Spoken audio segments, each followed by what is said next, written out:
Let me guess. You clicked this because somewhere in the back of your mind you're thinking, my finances feel like a disaster movie, and I'm the main character. Like the opening scene is you staring at your bank app like it's a medical chart. Your stomach drops. Your brain starts narrating, in a world where rent is due, the car makes a new noise, and your credit card is somehow still not paid off. And if that's you, I need you to hear this clearly. You're not a lost cause. You're not broken. You're not bad with money. You're just a human who has been trying to survive in a system that makes survival expensive. Now here's the trap almost everyone falls into when they're starting late. They spend all their mental energy replaying the past. But obsessing over old money mistakes is like trying to drive while looking only in the rearview mirror. You might feel like you're being responsible by analyzing everything you did wrong, but in reality, it's unproductive and it's dangerous because you can't steer forward while staring backward. So here's the pivot for today. Every financial decision you make is a vote. A vote for the life you want to live, or a vote against it.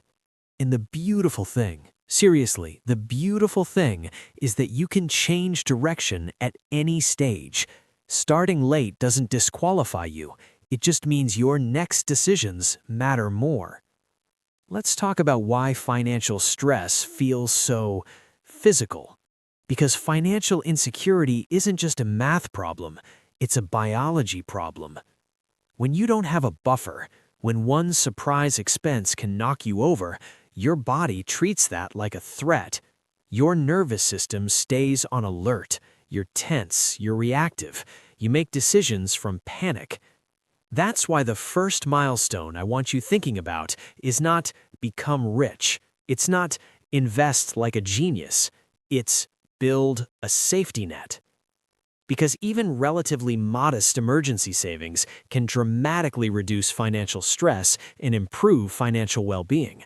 Vanguard's research highlights how having emergency savings is strongly linked with better financial well-being, and people without emergency savings spend dramatically more time consumed by financial issues each week. And this is where I want to give you an image you'll remember. Think of savings like a check engine light moment. If you have no savings, then a small car problem, battery, tire, alternator, feels like a countdown to disaster. But when you've built up something like $10,000 or even your first meaningful buffer, that same problem becomes an inconvenience. Annoying, yes, but not life-altering. And that's what the safety net does. It changes your brain chemistry around decisions. Because when you're not in constant survival mode, something surprising happens. You get permission to think beyond just surviving. You stop asking, how do I make it to Friday? And you start asking, how do I make my life better this year? That's the moment you're more likely to ask for the raise, more likely to apply for the better job, more likely to invest in a certification or skill that raises your income. Savings doesn't make you reckless, it makes you braver in the right direction. All right, now we get practical. Before you build, before you invest, before you optimize, we have to stop the bleeding. And this starts with a concept I want you to take seriously. Audit your ego spending. Not your joy spending, not your this makes life worth living spending. Ego spending. Here's the question. If you lived on a desert island with no Instagram, no coworkers, no neighbors, and nobody to impress, would you still buy it? Because a lot of people are quietly spending hundreds a month on the marketing budget for the brand called them. This is where the Casio versus Rolex idea hits hard. They both tell time. One just comes with a story, an identity, a signal. And if you're trying to course correct financially, you may need to downgrade the Rolex lifestyle while you build the foundation, even if you upgrade later. Now let me give you a simple tool that makes this real. The Rule of 173. It's a rule of thumb that estimates what a monthly expense could become if invested over 10 years, assuming roughly 8% growth. You multiply the monthly expense by 173. So if you have a $500 monthly payment, car, subscriptions, treat yourself spending that somehow became permanent, $500 times 173 is $86,500.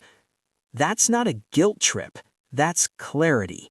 That's you looking at a small monthly thing and realizing it's actually an $86,000 decision over a decade.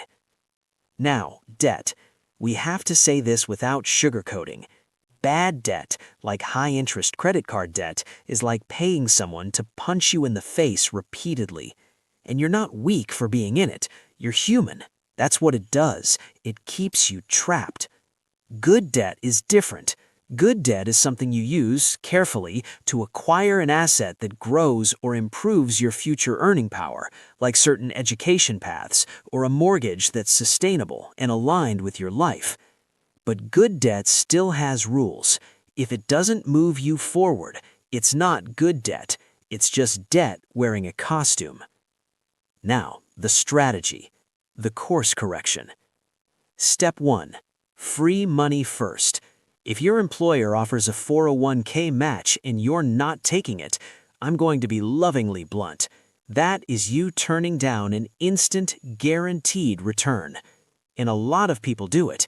In a CNBC Your Money survey, 41% of workers with access to a 401k or employer-sponsored plan said they contribute nothing, meaning they miss out on match dollars entirely. So if you're overwhelmed and you don't know where to start here. Contribute enough to get the full match, because that is one of the cleanest wins in personal finance. Now, the big debate. Should I pay off debt or invest? Math people will say, if your investments might earn more than your interest rate, invest. And sometimes that's true, but psychology matters. Paying off high-interest debt is a guaranteed return, and it comes with a psychological benefit no market crash can take away. Fewer payments, fewer threats, fewer what-if scenarios keeping you up at night. So here's the mentor answer. If you have high-interest credit card debt, it's usually priority number 1. If you have moderate debt and an employer match, do the match while you pay it down. Then invest consistently, boringly, automatically. Because perfect isn't the goal, momentum is. And speaking of psychology, let's kill one of the most toxic ideas in money, the comparison trap. You are not behind an imaginary schedule that everyone else is following perfectly. Half of the people you think are ahead are one layoff away from panic. And even people with $250,000 saved can feel behind when they compare themselves to someone with $500,000. Comparison is a treadmill. You don't win, you just get tired. Your timeline is your timeline. And finally, the investing mindset that keeps people steady. Time in the market beats timing the market.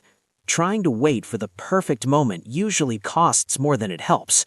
Schwab's research shows that even investing immediately came surprisingly close to perfect market timing over long periods, and that staying in cash while waiting tends to be one of the worst outcomes. So, don't aim to be a genius, aim to be consistent. Let's land this. Building wealth is not dramatic. It's boring. It's small decisions that look unimpressive in the moment, and then one day you look back and realize the results compounded, just like the investments did. And if you're starting late, here's the move that keeps you from freezing. Pick 1 or 2 milestones only. Not 10, not 20, not a whole new life by next month. Just 1 or 2, like $1,000 starter emergency fund, then $2,000. Then 3 to 6 months of expenses, full 401k match, pay off the highest interest debt. Course correction doesn't require perfection, it requires a direction and your next right step. And I want to end with this. You don't have to keep being the star of the disaster movie. You can be the person who turns the car around. In the comments, tell me one financial weight you're letting go of today. Just one. A belief, a habit, a purchase you're done defending, a debt you're ready to face. Name it, because naming it is how you start dropping it.